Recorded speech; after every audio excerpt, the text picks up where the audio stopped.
Okay, if you have ever taken the Pledge of Allegiance before, I want to talk to you. And I also want to talk to you if you have ever put an American flag up in front of your house, if you have ever attended a 4th of July celebration, if you have ever put an American flag pin on your lapel. Oh, and if you are one of those guys who drives around with huge American flags on your pickup trucks, I want to talk to you most of all, because we need you. We need everybody right now.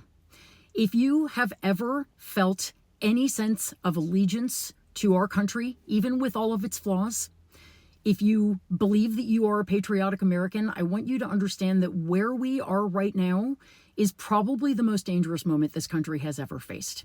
Ever. And I am not alone in saying so. That is a widely held opinion. What we hit this week is something called a constitutional crisis. There are a few definitions for a constitutional crisis, but one of the main ones is when the president, the executive, in this case Donald Trump, decides to ignore the Supreme Court. And that's what happened this week. He's actually ignoring the courts a lot. It's not just in this one case, but this one case is a very glaring example because the Supreme Court ruled a certain way unanimously, told him that he had to bring back somebody that he had sent off to El Salvador to essentially be tortured in a foreign gulag with no due process. And that's a very key thing because it doesn't matter whether this person who seems very likely to be innocent of all charges, caught up in what the Trump administration has admitted was an administrative error and wrongly deported. But even if he were guilty, we do due process in this country for everybody. It is a fundamental right. Do you remember how John Adams, one of our founders, went and defended people in court that no one else would defend? The British soldiers, everybody despised. And he went and he defended them on principle because everybody deserves representation to make their case in court. But Trump does not want that for this person or for all of the other foreign students who he is picking up and having sent away for literally expressing a belief that he disagrees with. And in so doing, he is trampling on our Constitution, to put it mildly. He's literally saying the Constitution does not apply to me. I am ignoring the Supreme Court. And when we hit this moment, there's one of two ways this can go. This can become very normal for him to start disappearing people in the middle of the night, grabbing them off the streets in front of their 5-year-old kid, which is what they did with Abrego Garcia. And Donald Trump threatened this week that he would do it to citizens as well.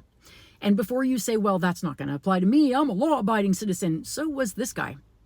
So are all of these people who they've disappeared. Now, so far, none of them have been U.S. citizens, but as I said, Trump just said he's willing to go there.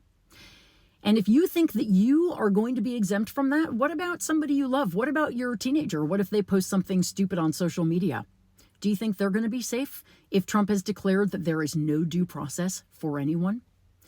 This is a moment that is unbelievably dangerous. And here's the thing. Republicans in Congress could stop it now. They could band together and tell him to back off, or they will institute impeachment proceedings. They're just not doing it because they're cowards. Every one of them is a coward. But you and I don't have to be cowards. The power of us, when we all stand together, turn out in the streets, start protesting, start calling, start writing letters to the editor, make a colossal noise about this, is massive. And in fact, studies have shown that one of the few things that can overthrow a dictatorship, and make no mistake, that's what this is at this point, is 3.5% of a population turning out in the streets and protesting. That becomes a mass movement that is overwhelming and irresistible to even the most entrenched dictators.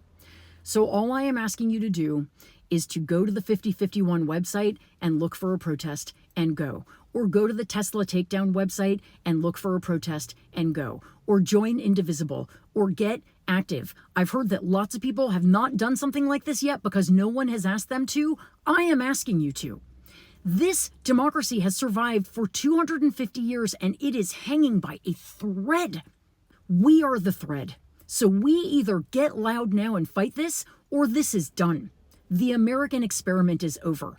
Over for a felon, a thug, a guy who thinks he's a mob boss, who is doing nothing, by the way, but damaging the United States, tearing down our institutions, destroying our economy, destroying the US dollar. What's the payoff here? There is none. He is a paper tiger.